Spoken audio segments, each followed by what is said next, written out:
Monsieur le recteur, Mesdames, Messieurs les doyens, Mesdames, Messieurs les assesseurs et directeurs des études, Mesdames, Messieurs les chefs de service administratifs, Mesdames, Messieurs les chefs de département, chers collègues enseignants et PATS, chers étudiants. La vidéo qui suit vous donne une présentation des missions de la DISI et donne un aperçu des 4 étapes de la procédure dématérialisée de l'inscription.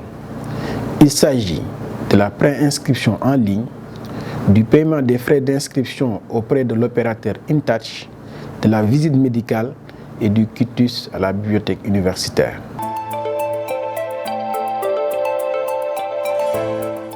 La direction de l'informatique et des systèmes d'information DISI est née de la fusion entre la direction des systèmes d'information DSI et le centre de ressources technologiques et pédagogiques ex-centre de calcul.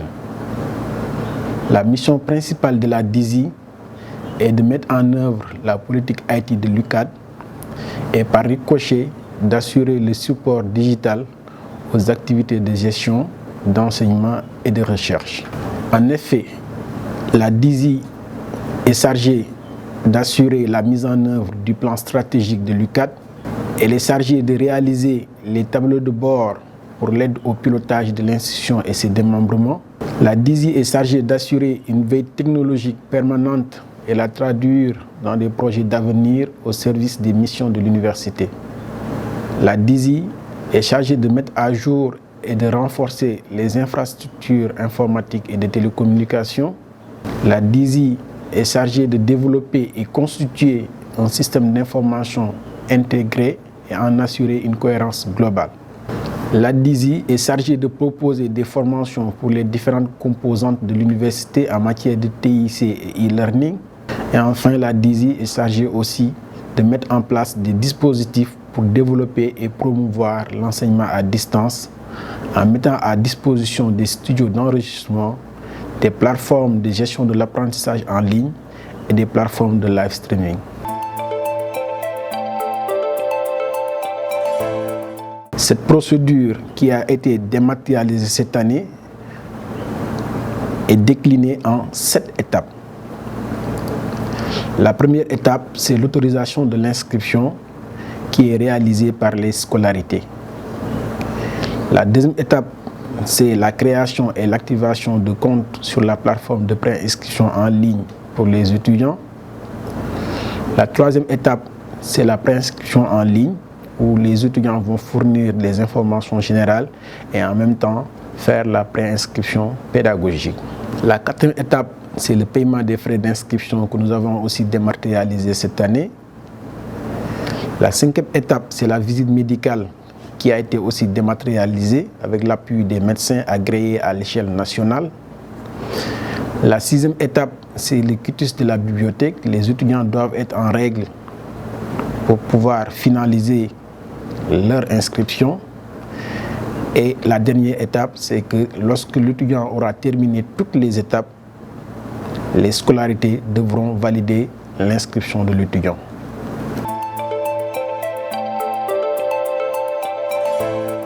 Nous avons plusieurs scénarios d'autorisation de l'inscription à l'UCAD. Le premier scénario, c'est l'autorisation automatique des orientés de Campus N. Les scolarités n'interviennent pas dans cette forme d'autorisation. La deuxième forme d'autorisation, c'est le remplissage du formulaire de l'autorisation pour les primo-entrants, excepté les orientés de Campus N. C'est les scolarités qui devront autoriser ces étudiants-là, excepté ceux orientés par Campus N. L'autre scénario d'autorisation de l'inscription, c'est à partir des résultats de notre plateforme d'évaluation, on autorise l'étudiant à s'inscrire. Et enfin, nous avons pour les établissements qui n'ont pas délibéré sur la plateforme évaluation, ils devront saisir les résultats, qui est aussi une forme d'autorisation de l'inscription.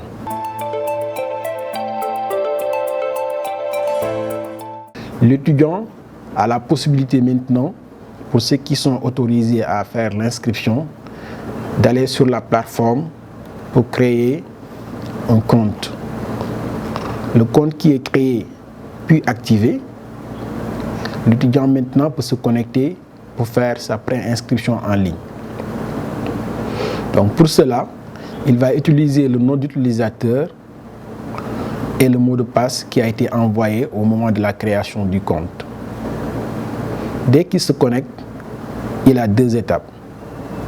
La première, c'est la préinscription administrative en fournissant les informations générales, en suivant les onglets État civil, adresse actuelle, cursus, emploi, contact et enquête TIC.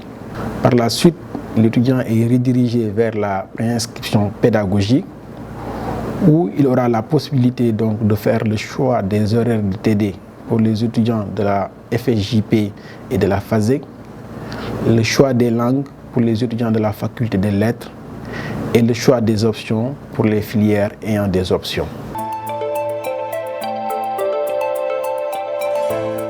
Pour cette année, nous proposons deux parcours à l'étudiant. Le premier parcours, c'est un parcours physique.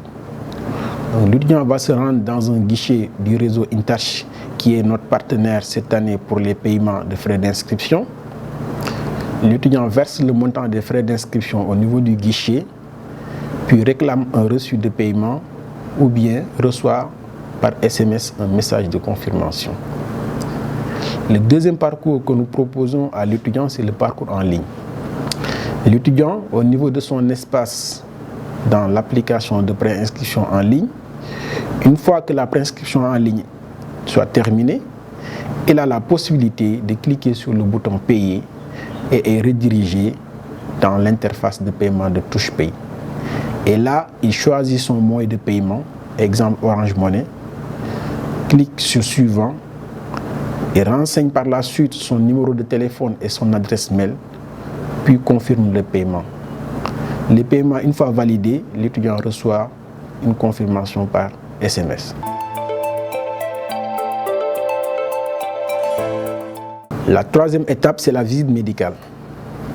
Cette année, nous avons une liste de médecins agréés à l'échelle nationale. La liste de ces médecins-là peut être consultée sur la page d'accueil de l'application de préinscription en ligne. Une fois que l'étudiant consulte la plateforme au niveau de l'onglet médecins agréés, il aura la liste des médecins autorisés à faire la visite médicale. Cette liste a été triée par centre, par région et par département, nom puis prénom. L'étudiant va se munir d'une pièce d'identité ou bien d'une carte étudiant ou bien de son passeport pour les non-sénégalais et va se rendre auprès du médecin de son choix en fonction de sa position géographique. Une fois la visite médicale terminée, le médecin se connecte sur notre plateforme et renseigne les résultats de cette visite médicale.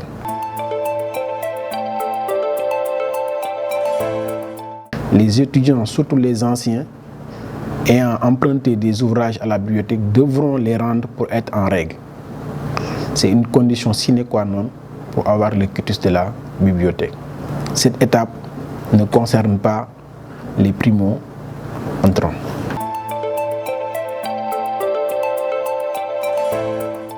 Une fois que les 4 étapes soient réalisées, c'est-à-dire l'étudiant a fait sa préinscription en ligne, l'étudiant a payé ses droits d'inscription, l'étudiant a fait la visite médicale, l'étudiant est en règle avec la bibliothèque, les scolarités, à travers leur plateforme d'inscription, vont pouvoir visualiser si les étudiants ont terminé les 4 étapes ou pas. Et en fonction de ça, ils vont valider les inscriptions. Une fois l'inscription validée, l'étudiant se connecte sur la plateforme et peut télécharger cette fois-ci la fiche d'inscription qu'on avait l'habitude de remplir manuellement. Cette fiche sera disponible sur son espace ainsi qu'un certificat provisoire d'inscription. Je rappelle que les étudiants ont la possibilité de suivre à tout instant l'ensemble des étapes de l'inscription au niveau de leur espace. Pour l'assistance aux différentes étapes de cette procédure, nous mettons à votre disposition une équipe support de la DISI. Cette équipe peut être contacté par mail à travers l'adresse support@ucad.edu.sn ou par téléphone au 77 856 54 90. Merci de votre aimable attention.